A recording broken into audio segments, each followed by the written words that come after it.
The American Indian boarding school system was not simply a failed educational experiment.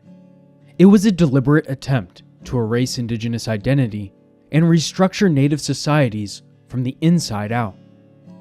Beginning in the 19th century and stretching well into the 20th, the US government, often in partnership with the Catholic Church and other Christian denominations, removed Native children from their families and communities and placed them in distant boarding schools.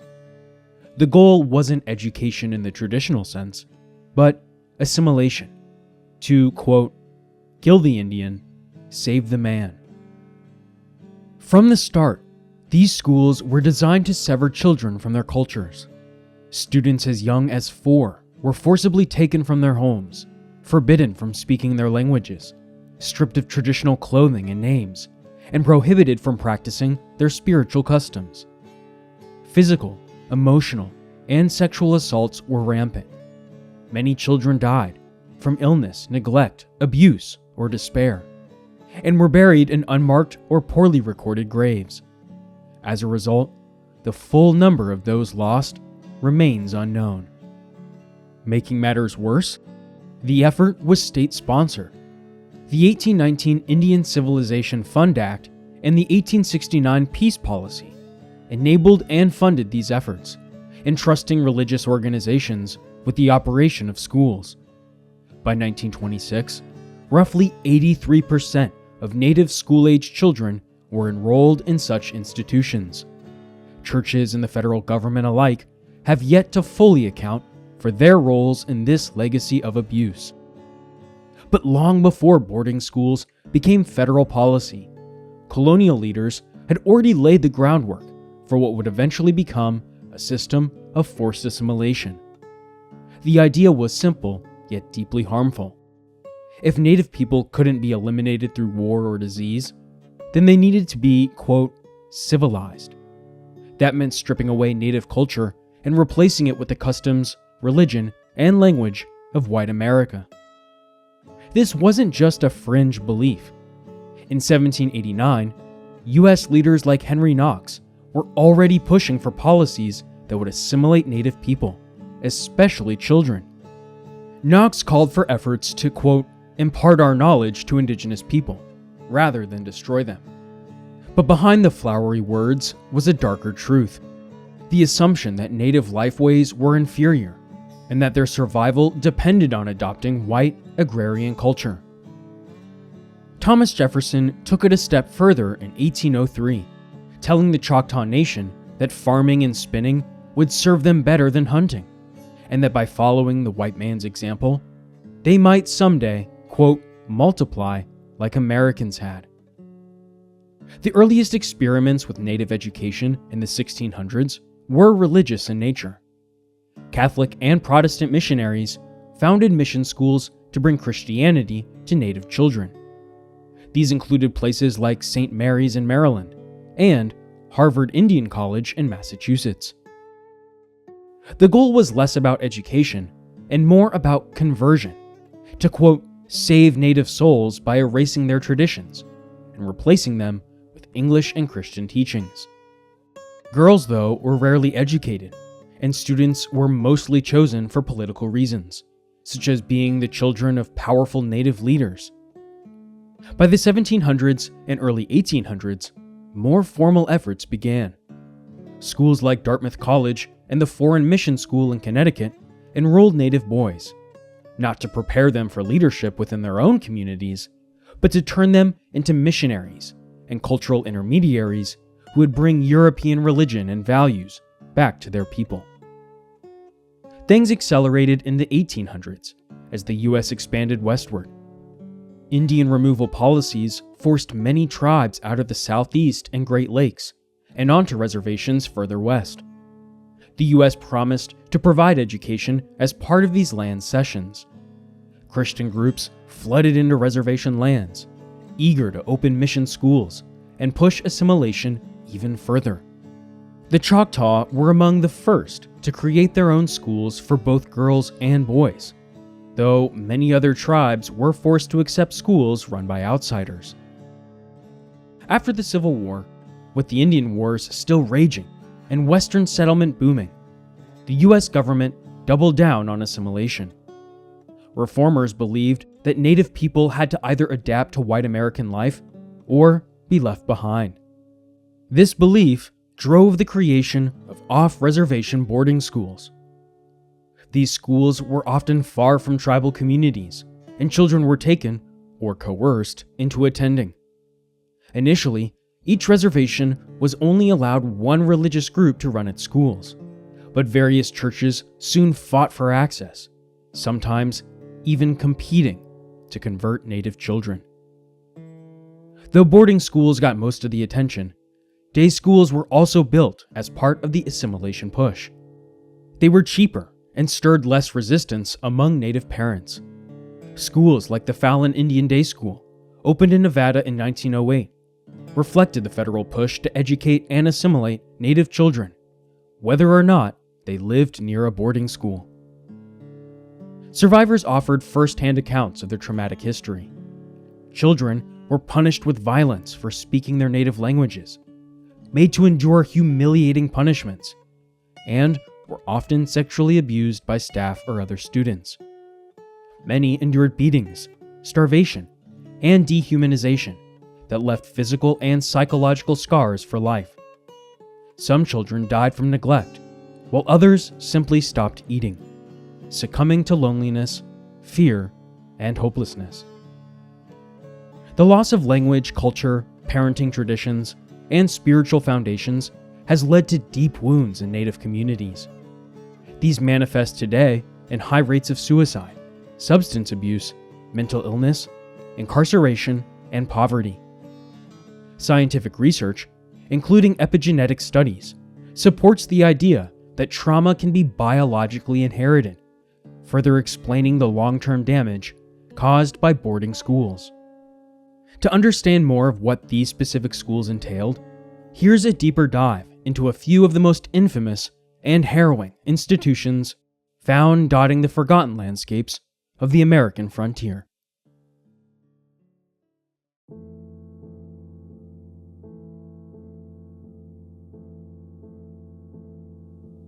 The United States didn't just fight Native people on the battlefield, it fought them in classrooms too. And no place makes that clearer than the Carlisle Indian Industrial School. Opened in 1879 in Carlisle, Pennsylvania, it was the first off-reservation boarding school for Native American children. For many, it became the model of how to cut the cord between Native youth and their cultures. It wasn't just about reading, writing, and arithmetic. It was about erasure. Carlisle was the brainchild of Captain Richard Henry Pratt, a former Army officer who had fought against Native nations like the Comanche and Cheyenne. When the Indian Wars ended, Pratt turned to education, though his vision was anything but gentle. He's remembered for the aforementioned quote that summed up the philosophy behind these schools. Quote, "Kill the Indian, save the man." In his mind, Native culture was a barrier that had to be broken down so Indigenous children could be remade into Americans in the white man's image. The school opened on an old military base, the same grounds used to train soldiers during the Civil War. This wasn't a coincidence either. Military-style discipline was baked into daily life from day one. Students marched in formation across campus. They lived in segregated dorms, followed bells, took part in inspections, and were punished with labor or solitary confinement if they broke rules. Civilian educators might have run the school, but it felt a lot like a boot camp. The first group of students came from the Rosebud and Pine Ridge reservations in South Dakota. They arrived after a long journey by horse, steamboat, and rail, reaching Carlisle just after midnight, under cover of darkness, to avoid gawking locals. It didn't matter though. People showed up anyway, eager to see what the government was doing with the, quote, Indian problem. These children were just the first of more than 10,000 Indigenous youth who would walk through Carlisle's doors over the next 4 decades, pulled from over 140 different tribal nations. Once they arrived, The transformation began immediately. Hair was cut short, traditional clothes were confiscated. Sacred items like medicine pouches and jewelry were taken away. Students were assigned English names and forbidden to speak their own languages. Boys were put in stiff military uniforms. Girls were forced into long conservative dresses. School staff took, quote, before and after photos to show off the results. An early form of propaganda meant to convince lawmakers and the public that assimilation was working.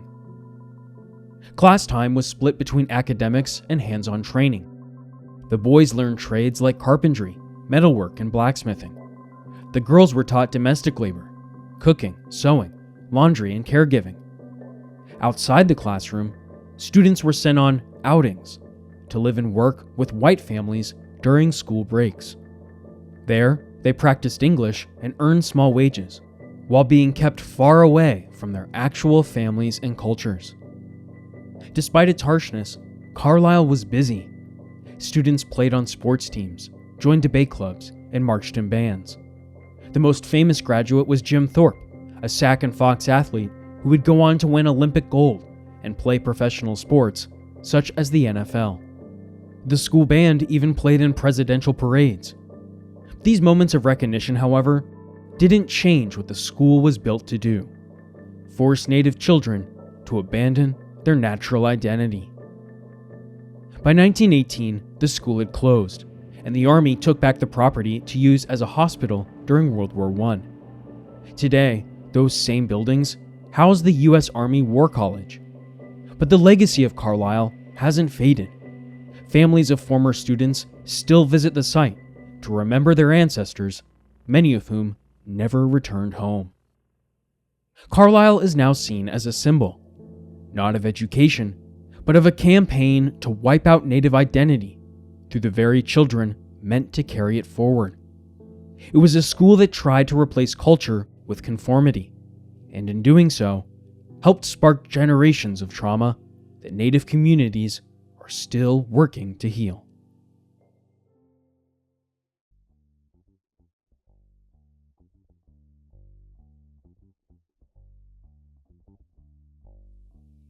Nestled in the heart of what's now downtown Phoenix, Arizona, the Phoenix Indian School once stood as one of the largest and most significant off-reservation boarding schools in the U.S. Indian boarding school system.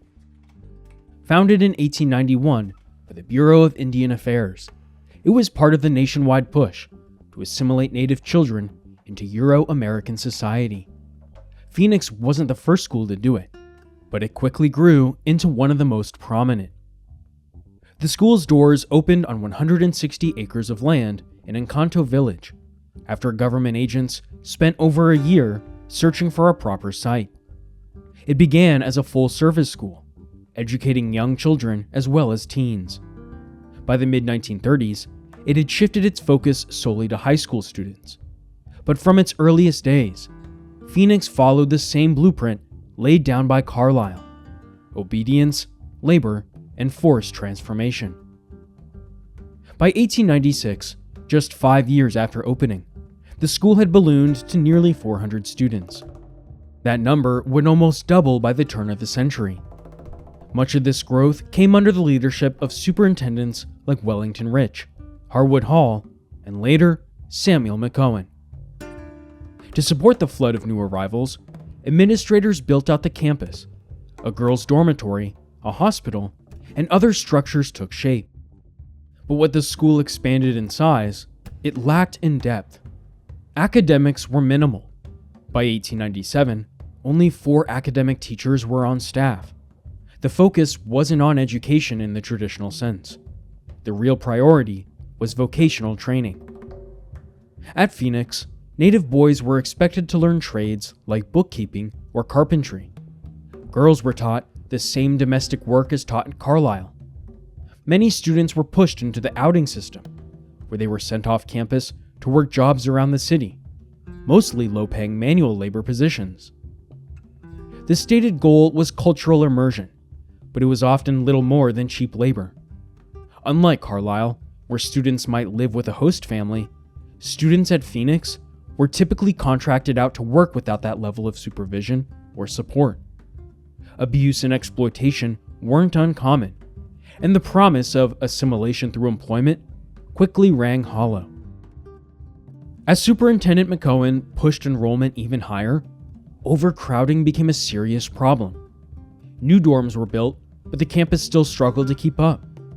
John B. Brown, who took over as superintendent in 1915, continued the school's emphasis on discipline and patriotism. One sign of this was the school's link to military service.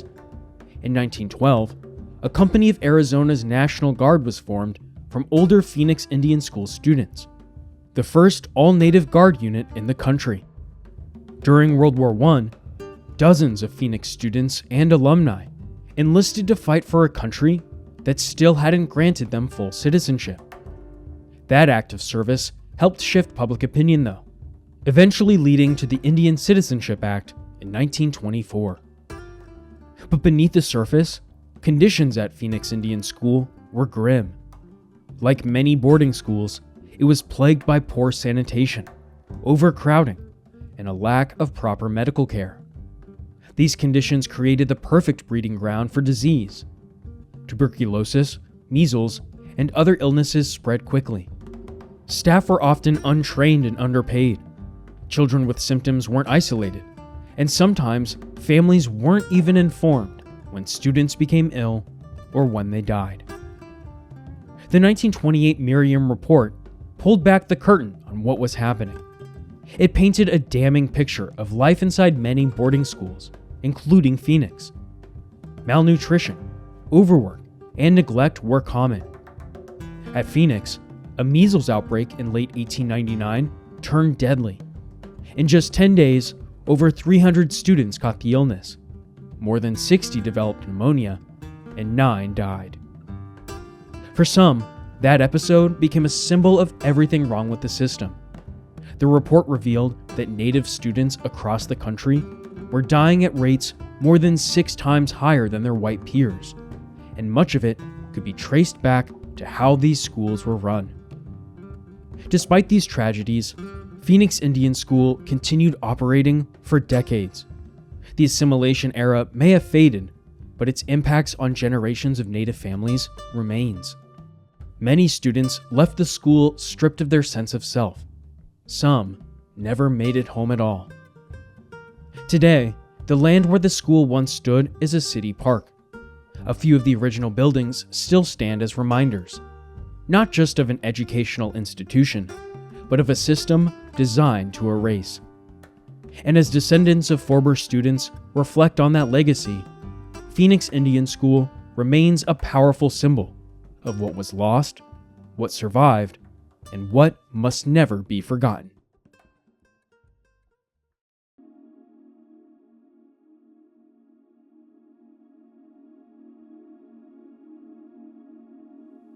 Tucked just southeast of Carson City, Nevada, the Stewart Indian School stood for nearly a century as a symbol of forced assimilation disguised as education. From its opening in 1890 until it closed in 1980, Stewart served as the only off-reservation boarding school for Native youth in Nevada, and like many schools in the federal system, it operated under a philosophy aimed at erasing Indigenous identity and replacing it with something more American. Stewart wasn't built quietly or without intention. Nevada Senator William M. Stewart pushed for its funding at the federal level, but the state legislature actually ordered its construction first. It was the only Indian boarding school to be built by a state and later sold to the federal government. That act alone hinted at how much institutional support there was for the idea of cultural erasure through education. In the school's early years, enrollment was limited to tribal children from Nevada, such as Paiute and Western Shoshone, but the school's reach widened quickly. Eventually, it drew students from over 60 tribal communities across the American West, from the Hopi and Apache to the Mojave and Ute. By the 1930s, the student body had grown to between 400 and 500 students, each one brought to Stewart with the same goal in mind. From day one, Stewart was run like a military outpost. Children were expected to wear uniforms, march in lines, and fall in step with strict daily routines. The school prohibited the use of native languages, traditional hairstyles, and any cultural practices that didn't fit within the Euro-American standards. Christian teachings were enforced, baptisms were performed in the school's pool, and a Catholic church was even built alongside the campus. Life at Stewart, though, wasn't just about schooling. Like the schools mentioned before, it was about labor. Students spent half the day in basic academics, learning English, math, and US history. The other half was devoted to vocational training and manual work. But this wasn't just about learning trades. The school relied on this labor to function. The students were the cooks. They were the janitors, the farmhands, and the maintenance crew that kept the school running. Of course, they were not paid for this work. In fact, things were so grueling that just 3 years after the school opened, the students organized a rebellion. They protested the harsh conditions and endless unpaid labor, forcing school officials to meet with their parents. The outcome was modest. Students would now receive grades for their work and could keep part of any money they earned. But it was a rare instance of pushback that left a mark. Superintendent Frederick Snyder ran the school from 1919 to 1934, longer than any other leader before him. During his tenure, assimilation was still the law of the land. But after the Indian Reorganization Act of 1934, a shift began. The federal government began rethinking its policies, moving towards cultural preservation instead of destruction. Snyder was eventually replaced by elitist Cynthia Bowler, who worked to align the school with these new values. She advocated for tribal self-governance and even helped create the Waipaishashone Craftsman Cooperative, so Native artisans could sell their work on their own terms. She didn't sugarcoat the situation either, writing bluntly that Native people in Nevada were still being economically exploited and socially cast aside by white employers. Over time, and especially into the 1960s, the school's approach did begin to change. Language restrictions loosened, cultural classes were introduced, academic instruction began to take priority over vocational labor. But even as the school modernized, the damage had already been done for many. By the time Stewart shut its doors in 1980, over 30,000 Native children had passed through its halls. Some former students remembered their time with pride, recalling sports, friendships, and accomplishments. But for others, the memories were more like wounds. Some children had their heads shaved upon arrival, a practice meant to break identity. Others were doused with kerosene as punishment or discipline. These weren't isolated incidents either. They were part of the broader system that relied on fear, control, and humiliation to force compliance. Students were often forbidden from contacting their families.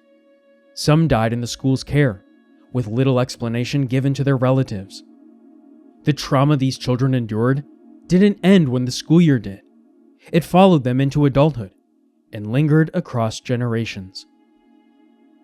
Today, the Stewart Indian School stands as a reminder. Its stone buildings still stand, some restored as part of a cultural center and museum. For those who walk its campus now, the echoes are still there. The footsteps marching in lines, of voices forced into silence, and of resilience that refuse to be erased. Although most of the original schools have closed or been repurposed, some still operate today. While their missions have changed, their existence serves as a reminder of the past.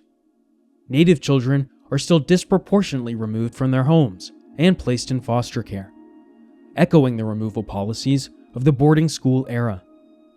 The 1978 Indian Child Welfare Act was meant to stop these practices, but enforcement gaps remain. Ultimately, modern leaders call for national acknowledgement of the boarding school system's atrocities. The US government has never issued a formal public apology or accepted responsibility in a meaningful way. Survivors deserve justice, truth-telling, and healing. Stories must be preserved, policy must change, and future generations must be protected from repeating this history.